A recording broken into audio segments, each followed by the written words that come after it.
Chapter 14. And the Lord spake unto Moses, saying, Speak unto the children of Israel, that they turn and encamp before Pihahiroth, between Migdol and the sea, over against Baal-zephon.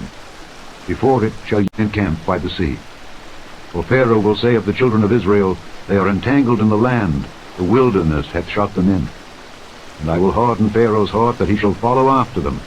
And I will be honored upon Pharaoh and upon all his host, that the Egyptians may know that I am the Lord. And they did so. And it was told the king of Egypt that the people fled, and the heart of Pharaoh and of his servants was turned against the people, and they said, Why have we done this, that we have let Israel go from serving us? And he made ready his chariot, and took his people with him. And he took 600 chosen chariots, and all the chariots of Egypt, and captains over every one of them. And the Lord hardened the heart of Pharaoh king of Egypt, and he pursued after the children of Israel. And the children of Israel went out with an high hand. But the Egyptians pursued after them, all the horses and chariots of Pharaoh, and his horsemen and his army, and overtook them encamping by the sea, beside Pihahiroth, before Baal-zephon. And when Pharaoh drew nigh, the children of Israel lifted up their eyes, and behold, the Egyptians marched after them. And they were sore afraid, and the children of Israel cried out unto the Lord. And they said unto Moses, Because there were no graves in Egypt, hast thou taken us away to die in the wilderness?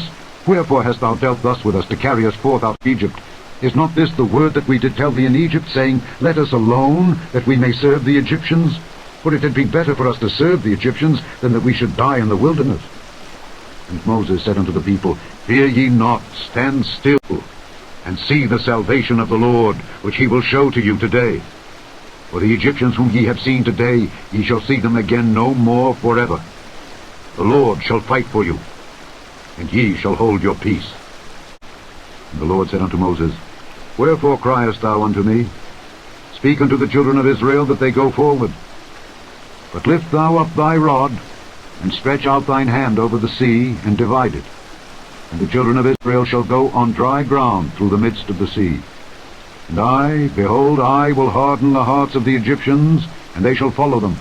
And I will get me honor upon Pharaoh and upon all his host, upon his chariots and upon his horsemen. And the Egyptians shall know that I am the Lord, when I have gotten me honor upon Pharaoh, upon his chariots, and upon his horsemen. And the angel of God, which went before the camp of Israel, removed and went behind them. And the pillar of the cloud went from before their face, and stood behind them. And it came between the camp of the Egyptians and the camp of Israel. And it was a cloud and darkness to them, but it gave light by night to these, so that the one came not near the other all the night. And Moses stretched out his hand over the sea, and the Lord caused the sea to go back by a strong east wind all that night, and made the sea dry land, and the waters were divided. And the children of Israel went into the midst of the sea, upon the dry ground. And the waters were a wall unto them on their right hand and on their left. And the Egyptians pursued, and went in after them to the midst of the sea, even all Pharaoh's horses, his chariots, and his horsemen. And it came to pass that in the morning watch the Lord looked unto the host of the Egyptians through the pillar of fire and of the cloud, and troubled the host of the Egyptians, and took off their chariot wheels, that they drave them heavily, so that the Egyptians said, Let us flee from the face of Israel, for the Lord fighteth for them against the Egyptians.